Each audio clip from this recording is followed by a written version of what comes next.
Pakistan medical and dental association है, council जो इन्होंने बनाई हुई है, रिजवान ताज साहब उसके प्रेसिडेंट हैं। उन्होंने अपना एक ट्वीट किया कि 1100 लोग अमेरिका चले गए इस साल और ये हमारा क्रेडिट है। मेडिकल के शोबे से। मेडिकल के शोबे से, ये हमारा क्रेडिट है। अब वो उन्होंने लगाया ट्विटर पे, लोग उनकी ट्रोलिंग करने लग गए कि भाई वो लोग मुल्क छोड़ के आपका चले गए, आप कह रहे हैं कि हमारा क्रेडिट है। उन्होंने पोस्ट हटा दी। ये इन लोगों की तो पॉलिसियाँ हैं। अब आप खुद सोचें, पाकिस्तान मेडिकल डेंटल काउंसिल का प्रेसिडेंट इन्होंने लगा दिया। एक अजीब सा फसाद बपा है जब से यंग डॉक्टर्स की एसोसिएशन बनी है। सर 2009-10 में ये एसोसिएशन बनी है। उस टाइम हम स्टूडेंट्स थे, तो शबाशी साहब एक हॉस्पिटल के अंदर गए, मेयो हॉस्पिटल। वहाँ पे उन्होंने हमारे आर्थोपेडिक एक सीनियर रजिस्ट्रार थे जो ड्यूटी पे थे, उनको सिर्फ इस वजह से कि वो राउंड के दौरान जब सीएम साहब राउंड कर रहे थे वहाँ पे मौजूद नहीं थे या पेशेंट देख रहे थे, उनको टर्मिनेट कर दिया। वहाँ से एक रैली निकली अगले दिन मेयो हॉस्पिटल से, वो उसकी क़यादत इजहार साहब कर रहे थे जो आजकल सेंट्रल पीएमए के सदर हैं। वो रैली मार रोड से होती हुई दोबारा किंग एडवर्ड मेडिकल यूनिवर्सिटी के गेट के सामने पहुंची और तमाम डॉक्टर्स ने अपनी सर्विसेज वापस कर ली कि एक डॉक्टर की इज्जत कैसे पामाल की जाती है। ये जो इस्तेसाल है सैलरी का, but that doesn't allow you to behave like बदमाश, और आप सोसाइटी के अंदर एक जत्था बना के आप सड़कें चौक कर दें। आप पूरी की पूरी 13-14 करोड़ की आबादी का जो सूबा है उसके निज़ाम को खुला चैलेंज करना शुरू कर दें। डॉक्टर्स इंग्लैंड में अभी निकले, स्क्वायर रोड पे निकले, मार्च किया उन्होंने, तकरीबन 3 घंटे उन्होंने मार्च किया। हर दूसरे दिन वो मार्च करते थे। उन डॉक्टरों को ड्यूटी से नहीं निकाला गया। से मुताल्लिका महकमा है वजारत का सेहत का, सलमान रफ़ीक हैं और ख्वाजा इमरान नज़ीर हैं। आप उनसे, उनके साथ आपकी क्या आइस ब्रेकिंग हुई? पहले मोहसिन नकवी के दौर में जब मसला हुआ रिवैम्पिंग का, हमने कहा कि 85 अरब से आपने लाहौर की 7 इमरजेंसीज को एक के बाद दीगरे बंद कर दिया है, सारा बोझ हम पे आ रहा है, हम कैसे टैकल करेंगे मरीजों को। तो उन्होंने उन्होंने मुझे टर्मिनेट कर दिया।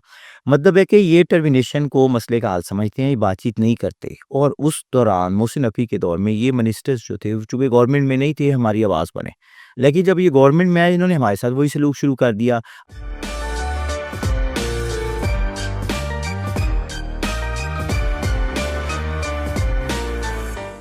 बिस्मिल्लाहिर्रहमानिर्रहीम, अस्सलाम वालेकुम। खबरें डिजिटल के एक और पॉडकास्ट में अहमद इमरान खान आपको खुशामदीद कहता है। ख़वातीन हज़रात, रमज़ान के बाद से गर्मी की लहर आई, गर्मी का मौसम आया और एक गर्मी का मौसम मुख्तलिफ शोबों में भी आया।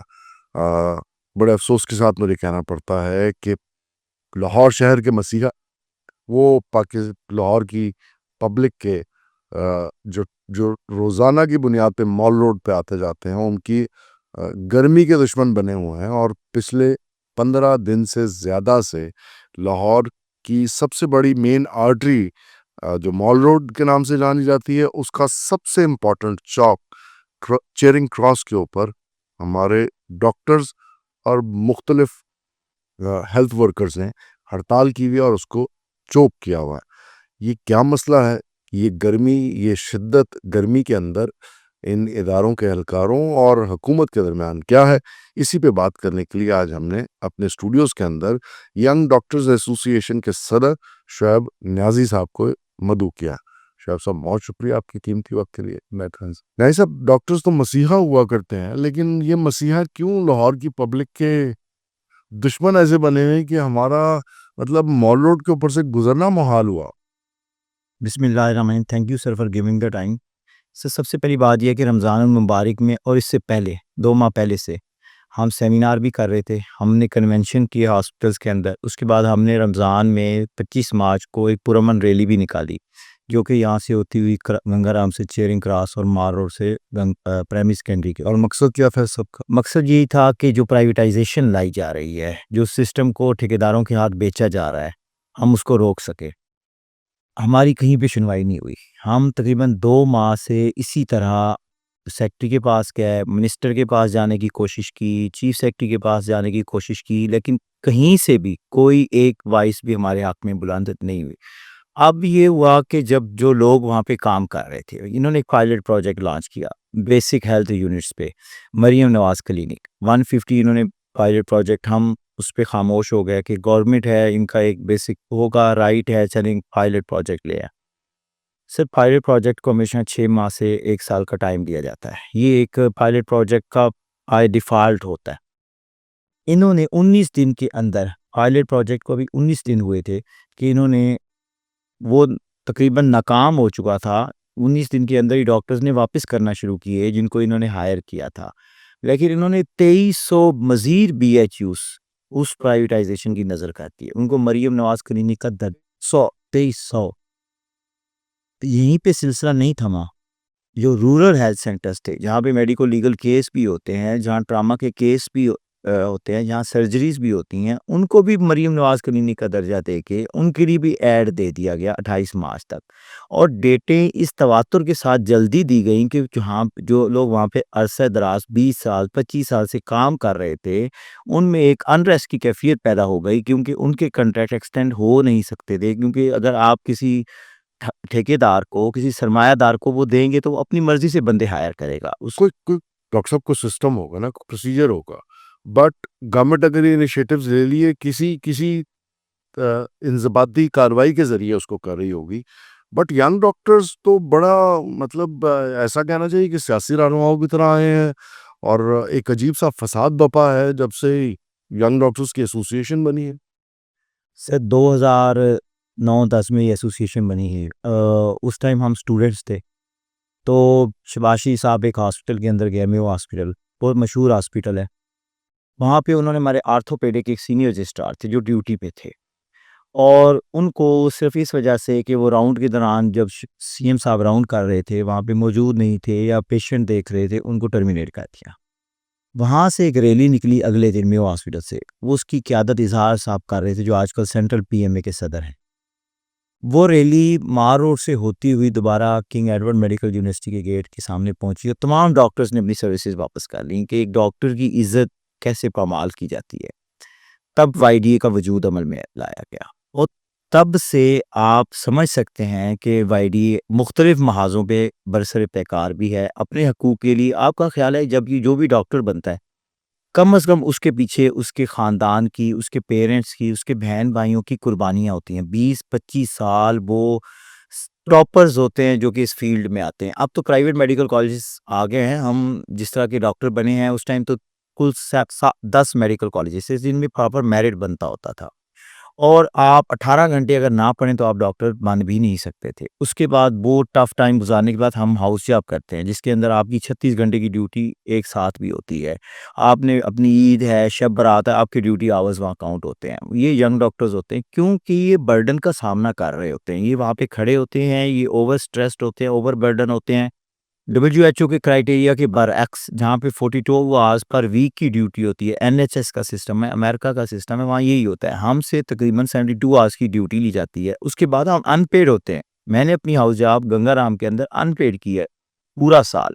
उसके बाद भी जब हम सिस्टम में आते हैं, हम रेज़िडेंसी का एक इम्तिहान पास करते हैं, जो इतना मुश्किल होता है कि अगर आप परसेंटाइल में 80% तक नहीं है, तो आप उस एग्ज़ाम में भी फ़ेल हो जाते हैं। उसके बाद हम 4 साल की रेज़िडेंसी करते हैं।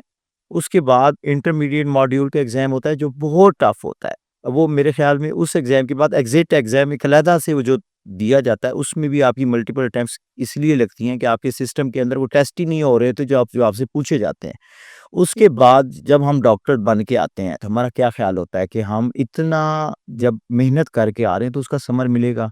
उसके बाद रेज़िडेंसी भी हमारी अनपेड, हमारी हाउस जॉब भी अनपेड या मुशायरा मिलता भी है तो 32,000 40,000 जो हमें मिला वो 2 साल नहीं मिला, 2 साल सिर्फ मिला 32,000 के साथ। ये सारी अचीवमेंट्स आपकी जो हैं और डॉक्टर्स की और ये जो इस्तेहसाल है सैलरी का, but that doesn't allow you to behave like बदमाश और आप सोसाइटी के अंदर एक जत्था बना के आप सड़कें चौक कर दें। आप पूरी की पूरी 13-14 करोड़ की आबादी का जो सूबा है उसके निज़ाम को खुला चैलेंज करना शुरू कर दें। सर आपने ना जब डॉक्टर्स इंग्लैंड में अभी निकले, स्क्वायर रोड पे निकले, मार्च किया उन्होंने, तकरीबन 3 घंटे उन्होंने मार्च किया, हर दूसरे दिन वो मार्च करते थे। उसके बाद वो स्ट्राइक पे चले गए। ये अभी 2 माह पहले की बात है, एनएचएस के सिस्टम के अगेंस्ट जो वहाँ पे उसके बाद इलेक्शन भी हुए। उन डॉक्टरों को ड्यूटी से नहीं निकाला गया, उनकी बात सुनी गई, सीनियर डॉक्टर्स ने उनकी जगह ड्यूटियाँ दी और जब वो स्ट्राइक से वापस आए, उनको उन दिनों की सैलरी भी दी गई। आप खुद सोचिए अगर हमारी आवाज़ इस तरह से सुनी जाए, हम क्यों सड़क पे आए? किसी का दिल करता है कि इस गर्मी के अंदर, इस धूप के अंदर और इस सड़क पे आके बैठे, जो अपनी प्रैक्टिस भी छोड़ेगा, अपना घर-बार भी छोड़ेगा। आपका क्या ख़्याल है कि इतना पढ़ा-लिखा तबका सड़क पे कब आता है? जब उसका गला घूंटने को आ जाए गवर्नमेंट। हम सिर्फ इस सिस्टम के खिलाफ नहीं हैं, हम उस सिस्टम के भी खिलाफ हैं जब पेशेंट हमारे पास आता है। अब ये प्राइवेटाइजेशन जिनको कौन अटेंड करेगा जब आप स्ट्राइक के ऊपर होंगे, पैरामेडिक स्ट्राइक पे होंगे, मुख्तलिफ मेडिकल की तंजीमें चेयरिंग क्रॉस के ऊपर बैठी होंगी, तो पेशेंट, यही तो मेरा सवाल है कि पेशेंट गरीब आदमी को कौन अटेंड करे। सर चेयरिंग क्लास पे हम बैठे हुए हैं, हम अपनी ड्यूटीज़ भी दे रहे हैं, हमारी शिफ्टें होती हैं, 3 शिफ्टें होती हैं, डॉक्टर काम करते हैं। हमारा जो डॉक्टर यहाँ पे आता है वो अपनी शिफ्ट की ड्यूटी भी कर रहा है। कोई हमने सर्विसेज़ विथड्रॉ नहीं की। पहले लोग कहते थे ये आउटडोर बंद कर देते हैं, पहले दिन आके हमने नहीं किए। हम 2 माह से कन्वेंशन कर रहे हैं, हम हर दरवाज़ा खटका रहे हैं। आखिर में आप जो सिस्टम, इलेक्शन के सिस्टम के नतीजे में जो वजीर बने हैं, जो आपको रिफ्लेक्ट करते हैं, जो आपको आपके से मुताल्लिका महकमा है वजारत का सेहत का, सलमान रफ़ीक हैं और ख्वाजा इमरान नज़ीर हैं, आप उनसे, उनके साथ आपकी क्या आइस ब्रेकिंग हुई? सर अभी ना कुछ 1.5 माह पहले भी हमारी मीटिंग हुई सलमान रफ़ीक साहब से। उसमें सेक्रेटरी साहब भी थे, इसी तरह प्राइम मिनिस्टर कैंडी में। जो हालात है आपके, तो हर रोज़ हर हफ्ते मीटिंग्स होनी चाहिए। सर हमारी मीटिंग्स अब आप देखें, हमने मीटिंग की। मैं आप खुद सोचें, मैं डबल एफसीपीएस हूँ, ठीक है? एक हाई क्वालिफाइड बंदा, मुझे इनके 7 वीसीस, 3 प्रिंसिपल्स ने अपने क्राइटेरिया के मुताबिक सिलेक्ट किया, जो उनका सेंट्रल इंडक्शन पॉलिसी का मेथड। 16 फरवरी को मेरे ऑर्डर होते हैं, 17 फरवरी को, जबकि अभी मैंने जॉइनिंग भी नहीं दी, मेरे ऑर्डर कैंसल कर देते हैं। आप खुद सोचें, जब जमहूरी गवर्नमेंट, जमहूरी हुकूमतें मिनिस्टर होते हुए ये काम करें, और हमने इनसे जाके सवाल किया। मैंने आउटडोर बंद नहीं किए क्योंकि ये मेरा एक ज़ाती था। मैंने कहा मरीज़ों का नुकसान होगा। हालाँकि मेरे पास मैंडेट था कि एक डॉक्टर को, चाहे वो सदर है या नहीं है, वो एक सिलेक्ट आपके क्राइटेरिया से हो रहा है, आप उसको नहीं देते ट्रेनिंग। उससे पहले मोहसिन नकवी के दौर में जब मसला हुआ रिवैम्पिंग का, हमने कहा कि 85 अरब से आपने लाहौर की 7 इमरजेंसीज़ को एक के बाद दीगरे बंद कर दिया है। सारा बोझ हम पे आ रहा है, हम कैसे टैकल करेंगे मरीज़ों को? तो उन्होंने उन्होंने मुझे टर्मिनेट कर दिया। मतलब है कि ये टर्मिनेशन को मसले का हल समझते हैं, ये बातचीत नहीं करते। और उस दौरान मोहसिन नकवी के दौर में ये मिनिस्टर्स जो थे, चूँकि गवर्नमेंट में नहीं थे, हमारी आवाज़ बने। लेकिन जब ये गवर्नमेंट में आए, इन्होंने हमारे साथ वही सलूक शुरू कर दिया। आप खुद सोचिए कि हमारे महमूद एजाज साहब हैं, वीसी हैं, गोंदा साहब, इन्होंने बड़ी कोशिशें की कि आप ये डॉक्टर्स पढ़ रहे हैं ना, अगर ये स्पेशलाइज़ेशन कर रहे हैं, तो इनका आप नौकरी छीनेंगे तो फिर आपके पास ही आएँगे। हमने उस पे भी कोई स्ट्राइक नहीं की। 17 फरवरी को उन्होंने ऑर्डर कैंसल कर दिए। उसके बाद हम इसी तरह बैठे, उसके बाद कुछ भी नहीं कर रहा, प्राइवेट प्रैक्टिस कर रहा था। अब इन्होंने क्या किया कि लोग जो बेरोज़गार हुए, पीएचएफएमसी, ये शहबाज शरीफ की बनाई हुई कंपनी है, prime minister health initiative programme, ये शहबाज शरीफ का है, हमज़ा शहबाज की आईआरएमएससी की कंपनी उन्होंने बनाई। 17 साल ये कंपनियाँ चलती रहीं, वर्किंग करती रहीं। उनके लोगों को उन्होंने यकदम बेरोज़गार किया। वो हमारे पास गंगाराम और सर्विस में चल के आए कि सर हमारा इश्यू है, हमारा इश्यू आईडीए टेकअप करें। हमने उनको कहा कि हमारा इश्यू नहीं है, आप पैरामेडिक से हैं, आप नर्सेस से हैं, आप लेडी हेल्थ विजिटर हैं, आप अपने प्रॉपर फोरम पे जाएँ। उन्होंने कहा कोई तो हमारी आवाज़ बने। उन्होंने हमारे से मल्टीपल मीटिंग की, हम उनका इश्यू लेके इमरान अज़ीज़ साहब को मैंने कॉल की, मैंने मैडम नादिया साकिब को कॉल की, उनसे हम मिले, मैडम नादिया साकिब जो सेक्रेटरी हेल्थ, सेक्रेटरी हेल्थ हैं। उन्होंने कहा कि who the hell are this, इनका कॉन्ट्रैक्ट है वो ख़त्म हो गया है, गवर्नमेंट किसी को पाल तो नहीं सकती। मैंने कहा आप, बात तो सही है सर। ये इन लोगों की तादाद क्या बनती है? इनकी 23,000। 23,000 अगर लोग हैं और सरकारी सिस्टम के अंदर जिस तरह से हमारे यहाँ पे फरसूदगी है, तो ये तो बहुत बड़ी एक लाइबिलिटी गवर्नमेंट के ऊपर होगी। सर लायबिलिटी कैसे होगा? आप देखें, कहीं पे भी आप इंसाफ का सिस्टम देख लें कि एक बंदे ने अपनी ज़िंदगी आपको दे दी। आप इसी मीडिया चैनल के अंदर आप 20 साल काम करते हैं और आपको ऑर्डर दे देते हैं। आप कोई प्रोटेस्ट तो करेंगे ना कि मुझे 20 साल बाद आपने निकाल दिया, मैं कहाँ जाऊँगा? या तो मुझे 3 साल पहले बता दें कि 3 साल के बाद, जिस तरह शौकत खानम में होता है, जिस तरह मौज़म मुल्कों में होता है कि आपको 6 माह की सैलरी भी दी जाती है, आपको उस हिसाब से बेनिफिट्स भी दिए जाते हैं, और उसके बाद आप लोगों को निकालने से पहले 1 साल पहले उनका बताते हैं कि हम आपको निकाल देंगे। ये तो नहीं होता कि एक बंदा जिसने अपनी बाल उसके सफ़ेद हो गए आपकी ड्यूटीज़ करते हुए, आपके बच्चों को पोलियो के कतरे पिला के जिसने जवान हो गए वो, अब वो जिन्होंने जो बेवा हो गईं इसी ड्यूटी के दौरान, आप उनको अलहमत हार पे कही कि आपका कॉन्ट्रैक्ट नेक्स्ट ईयर से नहीं है, और आपने वहाँ के जो डॉक्टर्स थे उनको आपने कहा कि अभी रेज़िडेंस खाली करें, आप जाएँ यहाँ से, और आप या तो फिर बात ठीक है, आप उनकी लायबिलिटीज़ नहीं कर सकते। जिसको आप नेक्स्ट दे रहे हैं, या तो आप वो सिस्टम बंद करें ना, आपके पास पैसे नहीं है, आप बंद कर दें। आप वही सिस्टम किसी को दे रहे हैं 9 लाख पर मंथ के हिसाब से, बीएचयू किसी सरमायादार को दे रहे हैं, किसी प्राइवेट बंदे को दे रहे हैं, तो आप सैलरी तो देंगे फिर भी, पैसे तो आप दे रहे हैं। उसी 9 लाख के अंदर अगर 19 लोगों का पेट पल रहा था, तो आपने 19 बंदों को बेरोज़गार किया, आपने 4 बंदों को वो 9 लाख दे दिए। आपने कहा कि ये प्राइवेट बंदा है, ये चलाएगा। मैं पूछता हूँ या तो आप कहें कि ये पब्लिक प्राइवेट पार्टनरशिप है भई, गवर्नमेंट आई बाज़, हमसे नहीं चलते इदारे, हमने ओलाडॉक्स पे लगा दी, हमने प्राइवेट कर दी। आपने जब पैसे फिर भी गवर्नमेंट नहीं देने हैं, तो फिर इन लोगों का क्या कसूर है जो वहाँ पे काम कर रहे थे? हम तो इनकी आवाज़ बने। आप देखें, आप मेरे साथ चलें, धरना साथ ही लगा हुआ है।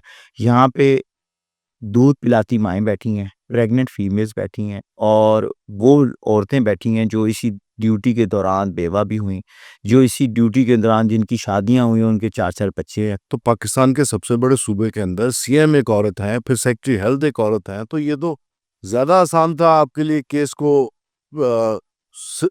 सिविलाइज तरीके से ह्यूमन एंगल के ऊपर समझाना या बताना। सर मैं वही बता रहा हूँ कि हम इनके पास लेके गए मुकदमा। हमारे पास तो अवामी नुमाइंदे थे मिनिस्टर साहब, हम उनको उनको बता के उन्होंने हमारी हाँ में हाँ मिलाई। प्राइमरी सेकेंडरी के जो मिनिस्टर हैं उन्होंने कहा कि ये निजकारी का कानून नहीं आना चाहिए। मैं एज़ अ पॉलिटिकल वर्कर इसके खिलाफ हूँ। ये पॉलिसीज़ ऊपर से बन रही हैं। हमने कहा कि ये कैबिनेट की मंजूरी से बनती हैं, ये सेक्रेटरी या ब्यूरोक्रेट नहीं बना सकता।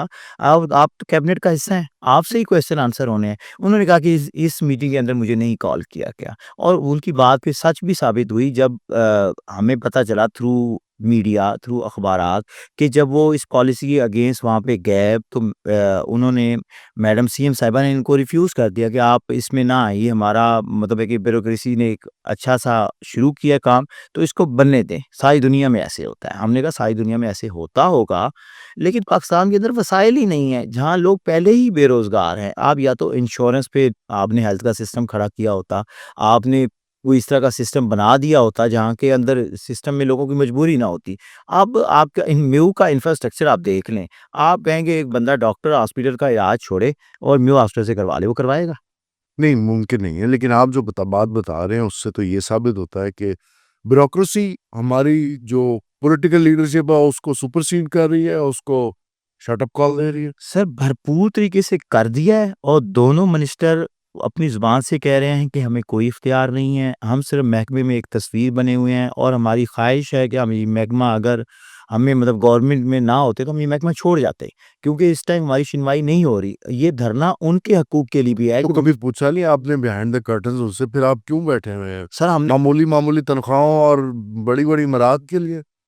सर आपको पता है कि मिनिस्ट्री जो है ना पहले ही बड़ी मुश्किल से मिलती है। तो ये मिनिस्टर नाम के साथ चूँकि गाड़ी भी मिल जाती है, कुछ न कुछ हिसाब-किताब ही चल जाते हैं। तो फिर जितने भी बेइख्तियार हो जाएँ, नाम के साथ मिनिस्टर तो लगा हुआ है। वो इसी चीज़ का आप देख लें, आपको इमरान नज़ीर साहब कहीं नज़र नहीं आ रहे, कहीं धरने में नहीं आए। 16 दिन से उनकी बहनें बैठी हुई हैं, बेटियाँ बैठी हुई हैं। वो एक दिन तो धरने में आ जाते ना। मीडिया ने उनको कॉल की, मेरे साथ जब वो प्रोग्राम करते थे तो इनको कॉल करते थे। तो ये कहते थे हमारे पास मैंडेट ही नहीं है, हम किस चीज़ का जवाब दें? कोई लॉजिकल जवाब देता है ना मिनिस्टर गवर्नमेंट का नुमाइंदा होता है, वही जवाब देता है। आप 16 दिन में देख लें, एक मीडिया टॉक नहीं की किसी मिनिस्टर ने इस इश्यू पे कि आउटडोर बंद हो गए हैं, धरना जारी है, रैलियाँ हो रही हैं, सीएम ऑफिस तक लोग पहुँच गए हैं, लाठीचार्ज हो गया है, वाटर कैनन, शेलिंग हो गई है, लोग बेरोज़गार हो गए हैं।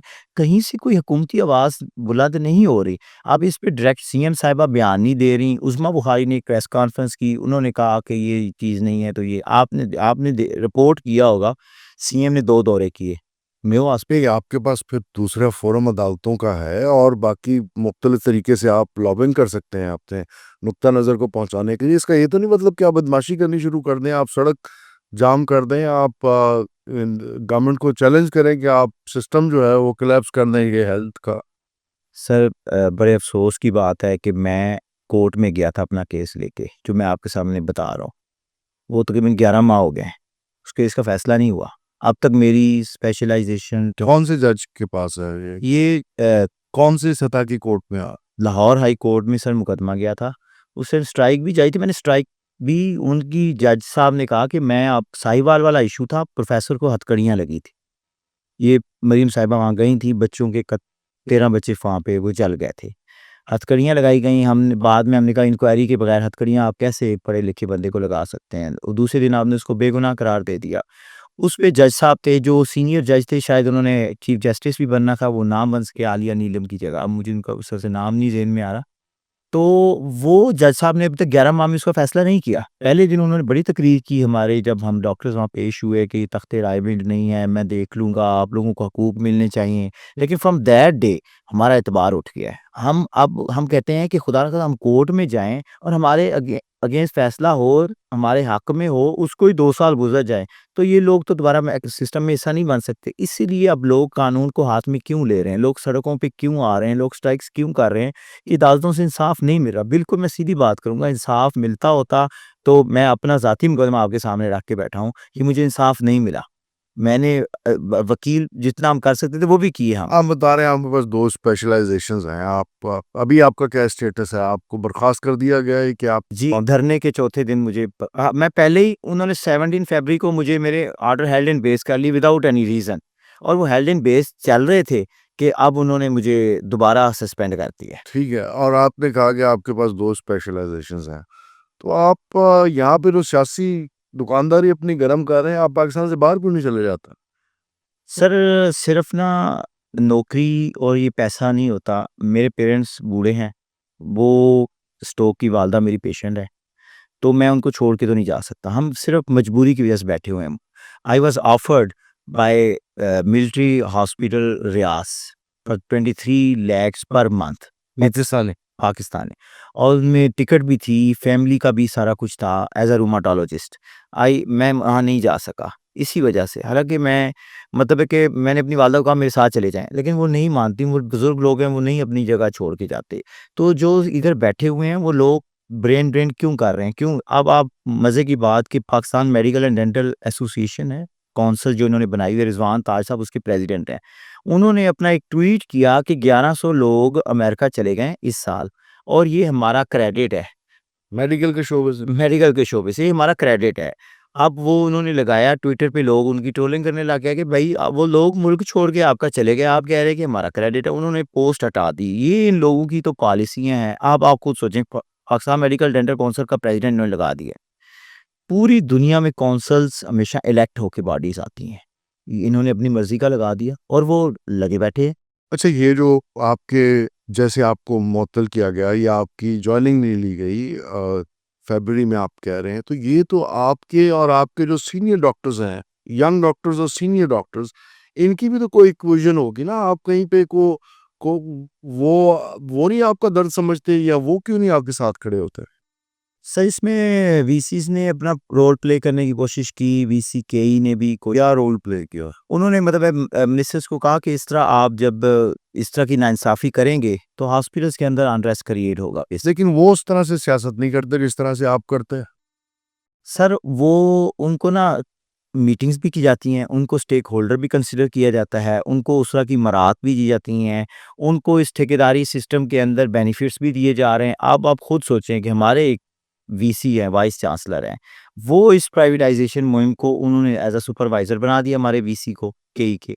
अब वो बेचारे पता नहीं चाह रहे हैं या नहीं चाह रहे, हम उनको उनसे भी हाथ जोड़ के अपील करते हैं कि आप इस प्राइवेटाइज़ेशन का हिस्सा ना बनें। क्यों? कल जो भी इसके साथ मसला होगा, वो आपके सर पे आएगा। अब ये तो फिर आपकी अपनी सफ़ों के अंदर इत्तेहाद नहीं है। बिल्कुल नहीं है, बिल्कुल नहीं है। अब आप देखें फैसल मसूद साहब प्रोफ़ेसर थे, उनके साथ मैडम ने कहा कि this guy should be fired, आपको किसने लगाया है? आपको तो महकमे की समझ ही नहीं है। पढ़ा-लिखा तबका, और एक पट आर्थोपेडिक फैसल मसूद साहब बड़ा नाम है आर्थोपेडिक्स की सर्जरी का, और आप देखेंगे वो बेचारे उसके बाद से वो उन्होंने हमने उनसे कहा कि हम आपकी आवाज़ बनते हैं, जिस तरह से भी मॉरली बनने की कोशिश करते हैं, लेकिन उन्होंने कहा कि आप ना बनें क्योंकि मुझे डीजी खान ट्रांसफ़र कर देंगे। ये लोग चूँकि फैमिली वाले होते हैं, बुज़ुर्ग होते हैं, इनकी जो हॉस्पिटल में अपनी प्रैक्टिस है वो स्टेज पे हो चुकी होती है, ये लाहौर छोड़ के नहीं जा सकते।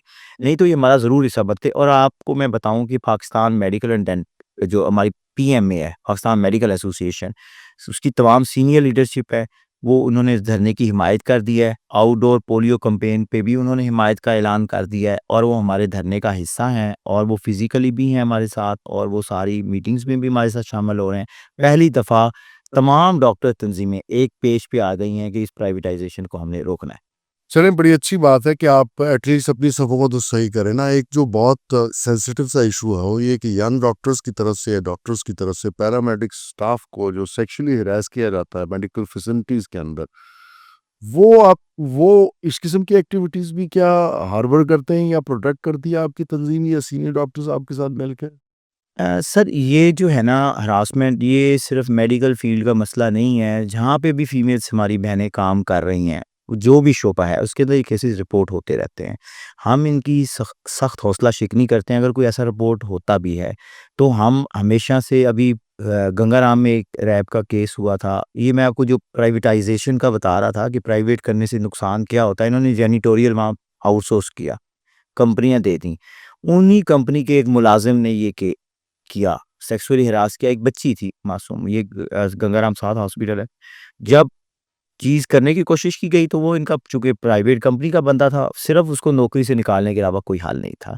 और हमेशा से हम हौसला शिकनी करते आए हैं, अब भी कर रहे हैं कि ये चीज़ें नहीं होनी चाहिए। और वाइडी पंजाब हमेशा से अपने तबके के साथ खड़ी होती है, अपनी बहनों के साथ खड़ी होती है, और हम अपनी जो भी फीमेल्स कोलीग हैं, वो इस यूनियन की वज़ह से खुद को महफूज़ तस्वुर करती हैं। प्राइवेटाइजेशन का जो कॉन्फ्लिक्ट बना हुआ है, ये मैकेनिज्म क्या है जो ब्यूरोक्रेसी की तरफ से, गवर्नमेंट की तरफ से इंट्रोड्यूस किया जा रहा है, जो आप तक बात पहुंचाएगी? ये प्राइवेटाइज होने के बाद काम कैसे करेगा? सर इसके अंदर एक डॉक्टर को हायर किया जाएगा, उस जो भी एमबीबीएस डॉक्टर होगा, उसको कहा जाएगा कि आपके पास ये बेसिक हेल्थ यूनिट है, आपने इसको 24/7 चलाना है। ये फ्रेश एमबीबीएस होगा? बिल्कुल इसमें कोई एक्सपीरियंस के मार्क्स नहीं है, कोई जो भी मंज़ूर नज़र होगा वो उसको दे देंगे, जो लेना चाहेगा। और वो उसको नहीं, वो एंटिटी कोई कंपनी अपहोल्ड कर रही होगी, कॉन्ट्रैक्टर कर रहा होगा, ये जो मेडिकल फैसिलिटी है, जैसे जिना हॉस्पिटल की बात की जा रही है, जनरल हॉस्पिटल की बात की जा रही है, तो ये जनरल जिना हॉस्पिटल मिल्कियत तो होगा बाकी सरकार, लेकिन उसको मैनेज कोई और कर रहा होगा। वहाँ पे क्या पैसे लेने शुरू कर दिए जाएंगे? कितने पैसे लिए जाएंगे? जो हमारे आम शहरी हैं पंजाब के या लाहौर के, उनको भी थोड़ा एजुकेट कीजिए कि ये बिहाइंड द कर्टन्स क्या आपका और उनका जो कॉन्फ्लिक्ट है, इसमें असल मुद्दे क्या है इस हवाले से? सर जिस जना हॉस्पिटल में ये कर रहे हैं, उसमें वो गौहर साहब थे, पहले हमारे वफाकी वज़ीर भी रहे हैं शहर बिजली पानी के, उनके साथ इनका कोई कॉन्ट्रैक्ट की बात चल रही थी। वो अब ये होगा। और साहब जो जो प्रॉपर्टी के भी टाइकून। जी, जी, जी, जी। तो अगर अब किसी को भी दे रहे हैं, चाहे मियाँ मंशा को दे रहे हैं, जिस तरह म्यू हॉस्पिटल पहले उनसे बात हुई थी मियाँ मंशा से इनकी कि आपको दे देते हैं, तो आप इसको चला के दिखा दें हमें सिस्टम वाइज़।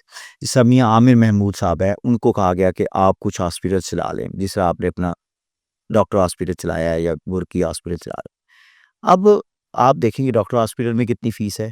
कभी सरमायादार जो भी आएगा, जितना भी दर्द दिल रखने वाला हो, वो कभी अपनी इन्वेस्टमेंट को लॉस में नहीं जाने देगा। वो हमेशा और इस पे तो कारोबार करेगा ना। कारोबार करेगा, और चार्जेस शुरू हो गए हैं। म्यो हॉस्पिटल के अंदर ये पैथोलॉजी लैब इन्होंने आउटसोर्स की है, और उसके चार्जेस आप देखें, वहाँ सीबीसी की रिपोर्ट के भी चार्जेस हैं, वहाँ पे जो हमारा यूरिन एग्जामिनेशन है इसकी भी चार्जेस हैं। हेपेटाइटिस पहले ये फ्री था फ्री था, टोटली फ्री था। और अभी चार्जेस जो है वो मार्केट कंपैटिबिलिटी के हिसाब से ही या सब्सिडाइज चार्जेस है? सर उसमें अगर सीबीसी 450 का चुगताई कर रही है तो 300 का ये करने लगे हैं। तो इसमें वो भी अब ज़ाहिर बात है, पहले ये रेट कम रखेंगे सरमायादार के, ताकि लोग उस तरह से ना समझें, ज़ाहिर बात है फिर इनकी कीमतें बढ़ेंगी। और हालाँकि म्यू के अंदर एक सीनम का सिस्टम भी इन्होंने चलाया हुआ है, वो भी एक लैब इन्होंने बनाई हुई है, और उसके अंदर भी चार्जेस ये ले रहे हैं। आप थायराइड का टेस्ट करवाने जाएँ, आपसे 2000 रुपए माँगे जाते हैं, और एमएस को ये इख्तियार होता है कि वो 25% डिस्काउंट कर दे, वो भी बड़ी मुश्किलों से, और हर बंदे की अप्रोच नहीं होती है एमएस तक, तो वो पैसे पे करता है। ये सिस्टम अब सारे हॉस्पिटल में लाया जा रहा है। तो हम ये कर रहे हैं कि लोग जो पर्ची 300 रुपए की पर्ची अगर बनवा के आते हैं या 500 रुपया फ़ीस दे के आते हैं, तो बेड का भी मुतालबा करेंगे। उनको होगा पहले तो एक बेड पे हम 3 पेशेंट लिटा लेते हैं। अब हम कैसे लिटाएँगे जब वो पैसे दे के आ रहे होंगे? तो ज़ाहिर बात है वो डॉक्टर के साथ, और दूसरी बात है कि जो डॉक्टर वहाँ पे पोस्ट ग्रेजुएट ट्रेनिंग कर रहे हैं या हाउस जॉब कर रहे हैं या क्लिनिकल का शोबा है वहाँ पे, जो सरमायादार है वो इतने डॉक्टर्स को अफ़ोर्ड नहीं करेगा। वो ज़ाहिर तो बात। चले अपार्ट फ्रॉम गरीब आवाम कहाँ जाएगी, कहाँ से इलाज करवाएगी, उनका मसीहा कौन बनेगा, उनके पास फाइनेंशियल रिसोर्स कहाँ से आएगा? लेकिन गवर्नमेंट इनडायरेक्टली फंड्स तो जनरेट करेगी। सर ये 3 माह के लिए फंड जनरेट करेंगे, जो हमें अभी तक कहानी इनकी समझ आई है। उसके बाद ये टोटली प्राइवेट पब्लिक पार्टनरशिप पे कर देंगे, क्योंकि गवर्नमेंट के पास पैसे नहीं है।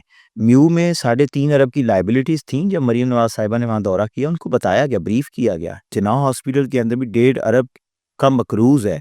दोनों एमएस को हटा दिया गया। हालाँकि वो लेटर लिख चुके थे गवर्नमेंट को कि ये पैसे हमारे पास नहीं है, फंड दें। हमारे पास स्टेंट्स के पैसे नहीं हैं, हमारे पास एसके इंजेक्शन मंगवाने के पैसे नहीं हैं और वो रिज़ाइन कर चुके थे अपनी एमएसशिप से। दोनों जो हमारे एमएस हज़रात हैं, उनको आपने देखा ही है किस्सा इंसल्टिंग बिहेवियर के साथ उनको निकाल दिया गया और बाद में जब पता चला तो फिर गवर्नमेंट ने कोई फंड 5 अरब रुपए का रिलीज़ किया है। अगर आपने बाद में अब वो गवर्नमेंट को समझ आ गई है कि हमने एक दफ़ा तो 5 अरब दे दिया है। अब हम नेक्स्ट क्या कहाँ से पैसे लाएँगे? ये सिस्टम क्यों अब आपको पता है जब प्राइवेटाइज़ किया जाता है ना पहले उसमें गलतियाँ निकाली जाती हैं। उस सिस्टम को ऐसा बना के पेश किया जाता है अवाम के सामने कि अवाम कहे कि वाक़ई ये सिस्टम बहुत गंदा है। अब टेस्ट क्यों नहीं हो रहे, दवाइयाँ क्यों नहीं मिल रही थी, उसकी कहानी समझ आ गई है कि इस सिस्टम को इन्होंने प्राइवेटाइज़ करना था। ये आउटसोर्सिंग का प्लान बना चुके थे, जो इनको आईएमएफ ने कहा या जो भी जिस व्हाट्सोएवर तो इन्होंने अब सिस्टम को ही इस तरह का बना के पेश किया कि दवाइयाँ नहीं मिल रही। ये आपको सेंस कहाँ से आई कि आईएमएफ की डिमांड के ऊपर ऐसा किया जा रहा? सर, जब हम इनसे राब्ता करते हैं, हमारी इनसे होती है, तो वो कहते हैं कि हम लायबिलिटीज़ इसलिए पूरी नहीं कर सकते कि जो बजट और जिस तरह की स्कीम आगे लाई जा रही हैं, जो हमें आईएमएफ ने डायरेक्शन दिया, आप देख रहे हैं पास्को को किया जा रहा है। किसान के साथ क्या हो रहा है, स्कूल आउटसोर्स कर दिए गए हैं, हॉस्पिटल आउटसोर्स किए जा रहे हैं। आप देख रहे हैं बेसिक तो हेल्थ और एजुकेशन ही है ना जो इनके पास जिसकी बिना पे इन्होंने वोट लेने आ गए। अगर वो आउटसोर्स हो गए और जो लोग उसको चलाएँगे वो गवर्नमेंट के तो मरहूने मिन्नत नहीं होंगे। गवर्नमेंट किस हद तक पॉलिसी लागू कर सकती है? आपने अपनी एक सिक्योरिटी गार्ड की बात सुन ली, जैनिटोरियल स्टाफ इनके नहीं होता अंडर, जब वो प्राइवेट में आ जाता है। तो ये तो नहीं कर सकते।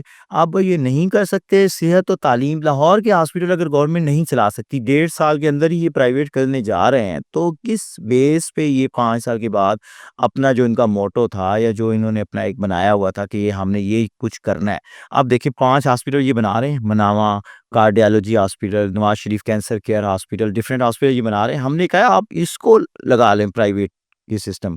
आप पीकेएलआई मॉडल बहुत अच्छा मॉडल है। वो सिस्टम ले आएँ, डॉक्टर को भी फ़ायदा होगा, मरीज़ को भी फ़ायदा होगा, मरीज़ को पहले दिन से पता होगा। लेकिन जो बोझ उठा रहे हैं लाहौर के जो हॉस्पिटल हैं, वो दूसरे सूबों का भी बोझ उठा रहे हैं। चिल्ड्रन में जितने ऑपरेशन पेशावर से आए हुए लोगों के हो रहे हैं, शायद लाहौर के लोगों के भी नहीं हो रहे। ये वो हॉस्पिटल हैं जो तकरीबन लाहौर के जो बड़े सरकारी अस्पताल हैं उनमें तकरीबन कितने मरीजों का वॉक-इन है रोज़ का?